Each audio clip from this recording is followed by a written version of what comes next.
tous les classiques hein, qui étaient Adam Smith, David Ricardo, Karl Marx, John Stuart Mill, bon, Malthus plus ou moins, tous les classiques de la création de la pensée économique intégraient une pensée sociale. C'était plus des philosophes sociaux que des économistes purs, comme on dirait aujourd'hui. Mais les néoclassiques, à partir de Léon Walras, en gros Auguste et Léon Walras, donc le père et le fils, milieu et fin du XIXe siècle, vont inaugurer une espèce de pensée de la science économique qui se dit scientifique. Alors, se disant scientifique, elle se dispense de toute pensée morale ou philosophique. Donc, elle se vide de tout le souci qu'avaient les classiques jusqu'à Karl Marx, qui était le souci suivant: qui fait de l'argent? Pourquoi fait-il de l'argent? A-t-il le droit de faire tant d'argent? Et est-ce juste? Est-ce injuste? Est-ce bon pour la communauté? Est-ce mauvais? Donc, il y avait une dimension éthique dans la pensée économique. Et cette dimension éthique a été évacuée avec la pensée néoclassique, laquelle pensée néoclassique a ouvert la voie, le chemin à la pensée néolibérale, laquelle pensée néolibérale a ajouté à la pensée néoclassique, en plus de cette espèce de décret scientifique: nous sommes une science, donc nous faisons comme la physique, nous constatons que l'argent va de tel endroit à tel endroit, nous comptons, nous observons, nous classifions, mais nous nous gardons bien de porter un jugement, car la physique, qui est une science, qui est la science des sciences, ne porte pas de jugement. Plus nous croyons devenir efficaces économiquement, il faut dire plus exactement financièrement, parce qu'on confond l'économie et la finance, hein, c'est multiplier l'argent. Donc plus on devient efficace dans la multiplication de l'argent, plus on perd du sens.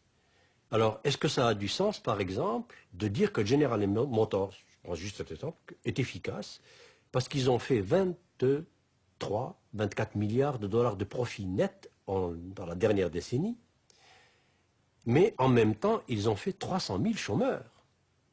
Alors, est-ce que ça a du sens? D'un côté, on dit General Motors est efficace, mais que veut dire cette efficacité? On dit, par exemple, l'économie américaine est plus efficace. Bon, et le plus efficace en indicateur financier, en indicateur de rendement sur capital investi, etc. Mais jamais les États-Unis n'ont eu autant de gens qui vivent au-dessous du seuil de pauvreté à l'américaine, bien sûr. Jamais l'Amérique n'a eu autant de gens qui n'ont pas accès à des soins. 40% de la population américaine n'a accès pratiquement à aucun soin de santé. Jamais les États-Unis n'ont eu un niveau d'éducation aussi bas. 50% des Américains ne savent pas situer l'Angleterre sur une carte de géographie. Aujourd'hui, enfin c'est quand même aberrant. Quand on a la télévision, quand on a tout ça, 50 chaînes minimum par maison. Donc voilà un peu en gros ce que j'appelle cette panne de sens. Nous devons être de plus en plus efficaces matériellement, économiquement, financièrement, mais écologiquement, socialement, politiquement, humainement, nous perdons de plus en plus de valeur et de qualité de vie. Voilà cette panne de sens. On ne sait pas en parler parce qu'il faut sortir complètement du discours économique dominant pour pouvoir commencer à mettre du sens. Autrement dit, il faut reformuler le problème depuis zéro. Or, le reformuler depuis zéro, il faut partir depuis Aristote. Aristote déjà avait dit, attention, ne confondez pas l'économique, qui vient de l'oikos nomia, la maison et la norme de conduite de la maison et de la communauté, avec la crématistique et créma athos, l'accumulation de l'argent. Alors ça nous amène à la question de l'éducation. En éducation aujourd'hui, jusqu'à quel point enseigne-t-on Aristote? Qui connaît Aristote? Qui lit Aristote? Alors, si je dis Aristote, je peux en dire autant de Victor Hugo, de Jean-Paul Sartre, d'Archimède, etc., etc. Bon, passons. Alors, aujourd'hui, on dit paradoxalement que nous sommes dans l'économie du savoir et de la connaissance, mais on n'a jamais aussi peu éduqué, aussi peu enseigné. Mais en même temps, on n'a jamais mis aussi d'emphase sur les institutions dites de formation et d'éducation. Mais je m'explique où est le paradoxe, où est le non-sens.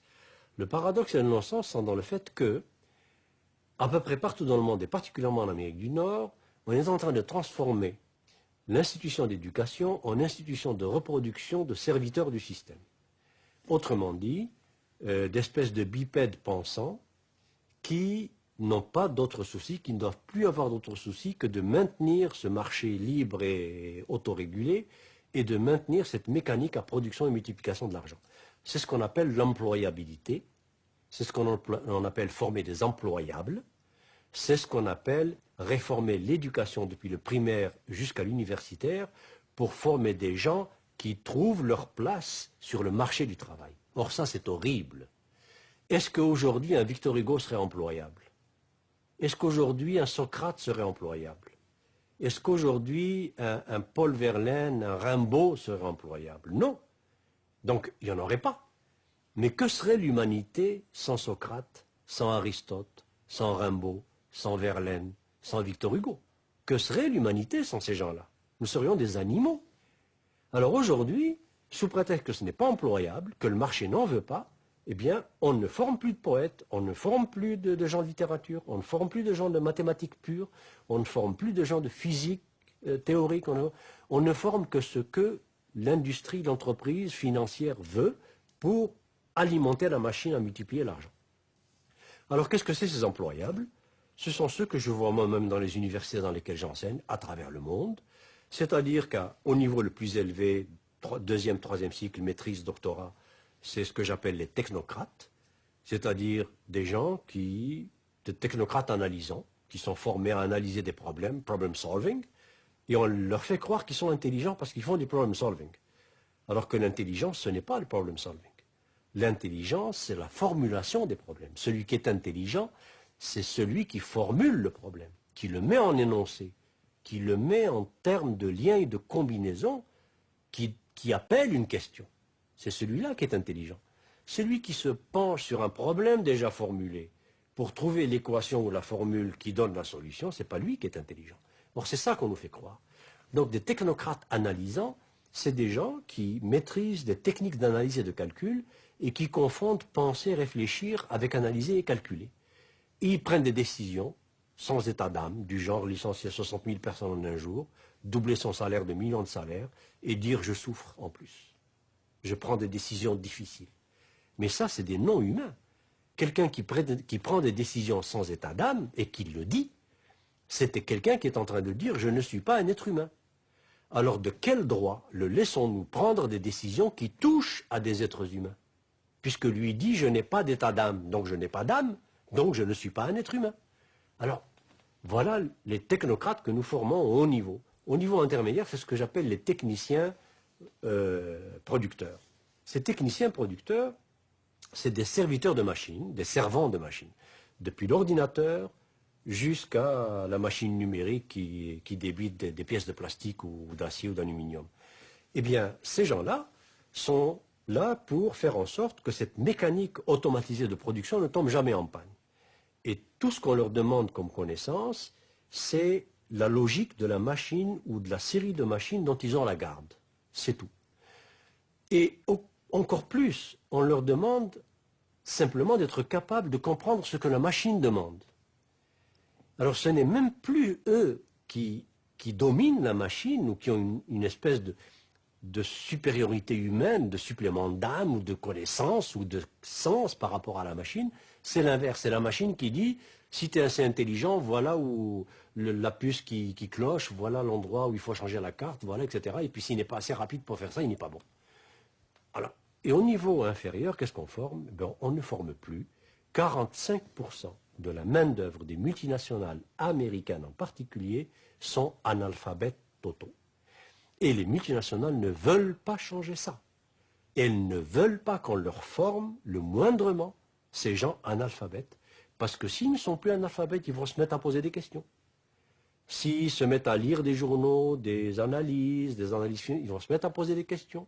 Ils vont se mettre à se syndiquer, ils vont se mettre à réfléchir. Donc, surtout pas. Alors, nous avons aujourd'hui, particulièrement en Amérique du Nord et aux États-Unis encore plus, des diplômés du primaire et du secondaire qui sont à peu près dans une proportion qui est assez hallucinante, qui atteint chez nous en tout cas 1 sur 4 au Québec, et aux États-Unis, si on regardait les vrais chiffres, je suis sûr qu'on approcherait de la même proportion, sinon plus, qui sont diplômés et qui sont analphabètes, qui savent à peu près ni lire ni écrire, mais ils ont un diplôme. Et ce diplôme primaire ou même secondaire, ils l'ont obtenu par l'ancienneté, tout simplement par la présence et par l'âge. Et ça arrange le système.